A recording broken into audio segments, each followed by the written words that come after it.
Tommy adalah seorang suami muda yang menikah dengan Ayu, seorang perempuan sederhana yang setia. Di balik keharmonisan mereka, tersimpan rahasia kelam yang melibatkan Adinda, adik kandung Ayu. Konflik semakin dalam ketika sebuah cincin misterius yang tak seharusnya ada menjadi pemicu terkuatnya hubungan gelap penuh intrik dan pengkhianatan. Tommy dan Ayu baru saja merayakan ulang tahun pernikahan pertama mereka. Kehidupan mereka terlihat sempurna di luar, rumah kecil nan indah, makan malam romantis, dan saling mencintai. Namun, semuanya mulai berubah ketika Adinda, adik kandung Ayu, memutuskan tinggal bersama mereka untuk sementara waktu setelah putus dari pacarnya. Adinda, yang lebih muda dan penuh pesona, sering terlihat memerhatikan Tommy dari kejauhan. Pada awalnya, Tommy hanya menganggap Adinda seperti adik sendiri, namun suasana mulai berubah.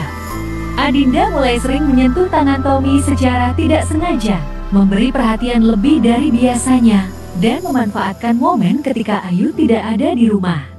Suatu malam, Ayu menemukan cincin di kamarnya yang bukan miliknya. Ayu tidak langsung menanyakan hal itu pada Tommy, tapi ia mulai curiga. Di sisi lain, Adinda semakin berani. Dalam satu kesempatan, saat Ayu pergi ke pasar, Adinda mendekati Tommy dengan mengenakan gaun tidur tipis. Ia mengaku bahwa dirinya telah jatuh cinta pada Tommy sejak lama. Awalnya, Tommy berusaha menolak, tetapi Adinda terus memanfaatkan kelemahan Tommy, termasuk membuatnya merasa dihargai dan dipuja lebih dari Ayu. Hubungan terlarang itu pun dimulai di belakang Ayu. Namun, Ayu bukan perempuan bodoh. Dia memperhatikan gelagat aneh suaminya dan adiknya. Pada satu malam, saat Tommy sedang mandi, ponsel Tommy berbunyi.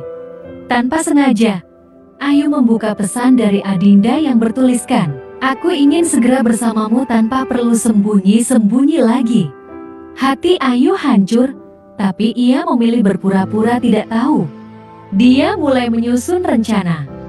Dalam keheningan, Ayu memasang kamera tersembunyi di kamar mereka. Sepekan kemudian, Ayu mendapatkan bukti yang tak terbantahkan. Dia melihat Adinda masuk ke kamar mereka ketika Ayu sedang bekerja. Lalu rekaman itu menunjukkan segalanya. Malam itu, Ayu mengundang Tommy dan Adinda makan malam bersama. Dia memasak makanan favorit mereka dan menyuguhkan anggur untuk merayakan sesuatu yang tidak mereka ketahui. Dalam suasana hangat itu, Ayu tiba-tiba memutar video dari kamera tersembunyi di layar TV ruang tamu. Tommy dan Adinda terdiam, wajah mereka pucat. Ayu, dengan mata berkaca-kaca, berkata, "Kalian tidak hanya mengkhianati aku, tapi juga menghancurkan keluarga kita. Sekarang, kalian akan mendapatkan apa yang kalian inginkan." Ayu kemudian mengeluarkan surat cerai yang sudah ditandatangani dan langsung meninggalkan rumah malam itu. Adinda dan Tommy berusaha mengejar Ayu, tetapi Ayu menghilang tanpa jejak. 3 bulan kemudian, Tommy hidup dalam penyesalan tanpa akhir. Adinda, yang merasa dihantui rasa bersalah, memutuskan untuk meninggalkan Tommy. Rumah tangga mereka runtuh dan keduanya kehilangan kepercayaan keluarga selamanya. Pesan moral: perselingkuhan tidak hanya menghancurkan hubungan, tetapi juga menghancurkan kepercayaan yang butuh waktu seumur hidup untuk dibangun. Kebenaran yang tersembunyi pasti akan terungkap, tidak peduli seberapa dalam disembunyikan. Pernahkah kamu mengalami pengkhianatan seperti ini? Bagaimana kamu menghadapinya? Ceritakan di kolom komentar, dan jangan lupa subscribe untuk cerita lainnya.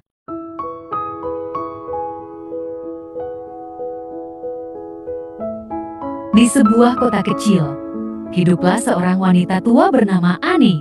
Seorang janda berusia 72 tahun, adalah pewaris keluarga kaya raya yang terkenal dengan kebun teh dan properti mewahnya. Meskipun memiliki segalanya, Ani merasa kesepian setelah suaminya meninggal beberapa dekade lalu. Hidupnya diisi dengan pesta-pesta mewah, tapi tak ada cinta sejati yang hadir. Suatu hari, saat Ani berjalan di sekitar kebunnya, ia bertemu dengan seorang pria muda bernama Eko. seorang pemetik teh berusia 28 tahun yang bekerja di ladangnya. Eko adalah pria tampan, tetapi hidupnya penuh perjuangan. Ia dibesarkan di keluarga miskin, dan impiannya adalah mengubah nasibnya menjadi lebih baik. Eko sering melihat Ani dari kejauhan, mendengar cerita tentang kekayaannya, dan merasa bahwa wanita tua itu adalah tiket menuju kehidupan yang ia impikan. Namun, saat Eko mulai mendekati Ani, ia terkejut dengan kebaikan hati wanita itu. Ani, meskipun keras dan tegas, memiliki kelembutan yang hanya bisa dirasakan oleh mereka yang benar-benar mengenalnya. Hubungan mereka dimulai dari percakapan sederhana, tetapi segera berkembang menjadi persahabatan. Eko sering menghabiskan waktu bersamanya, mendengarkan cerita masa lalu Ani, dan perlahan-lahan, keduanya mulai saling bergantung. Ani yang merasa hidupnya hampir isai kembali merasakan semangat baru. Eko, di sisi lain, mulai melihat Ani bukan hanya sebagai jembatan menuju kekayaan, tapi juga seseorang yang ia hormati. Setelah beberapa bulan, Ani membuat keputusan kontroversial. Ia melamar Eko.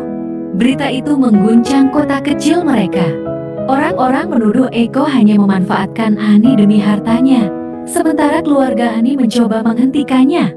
Namun, Ani bersikeras, mengatakan bahwa ia akhirnya menemukan seseorang yang membuatnya merasa hidup kembali. Mereka menikah dalam sebuah upacara sederhana. Eko kini tinggal di rumah besar Ani dan menjadi bagian dari kehidupannya yang mewah. Namun, di balik pernikahan itu, Eko mulai merasa tertekan oleh pandangan masyarakat. Ia juga mulai mempertanyakan apakah cintanya kepada Ani tulus atau hanya sekadar ambisi. Konflik mulai muncul ketika Ani diam-diam mengetahui bahwa Eko sering bertemu dengan seorang wanita muda, seorang pelayan di rumah mereka. Ani merasa dikhianati tetapi tetap mencoba memahami Eko. Ia menanyainya dengan tenang, "Apakah aku hanya jalan pintas untukmu?" Eko, yang awalnya merasa tak bersalah, perlahan menyadari kesalahannya. Ia mengakui bahwa awalnya ia mendekati Ani karena ambisi. Tapi di balik semua itu, ia telah benar-benar jatuh cinta pada kebaikan dan keberanian wanita itu. Ani memberinya pilihan, tetap bersamanya dengan cinta yang tulus atau pergi dan meraih kebebasan yang diinginkan Eko. Dengan air mata, Eko memilih untuk tetap bersama Ani. Ia bersumpah untuk menjadi pria yang layak baginya, bukan hanya sebagai pasangan, tetapi juga sebagai teman sejati. Pernikahan mereka, meskipun tak sempurna, menjadi simbol cinta yang melampaui batas usia dan status. Eko akhirnya menemukan bahwa kebahagiaan sejati tidak terletak pada kekayaan, tetapi pada hubungan yang tulus. Ani, di sisa hidupnya, merasa bahwa ia akhirnya tidak lagi sendirian. Kata-kata hari ini kakak. Cinta sejati tak selalu lahir dari tempat yang sempurna, terkadang ia datang dari perjalanan yang penuh kesalahan dan pembelajaran. Mantap, buat kalian. Apa kata-kata untuk hari ini? Tuliskan pada kolom komentar.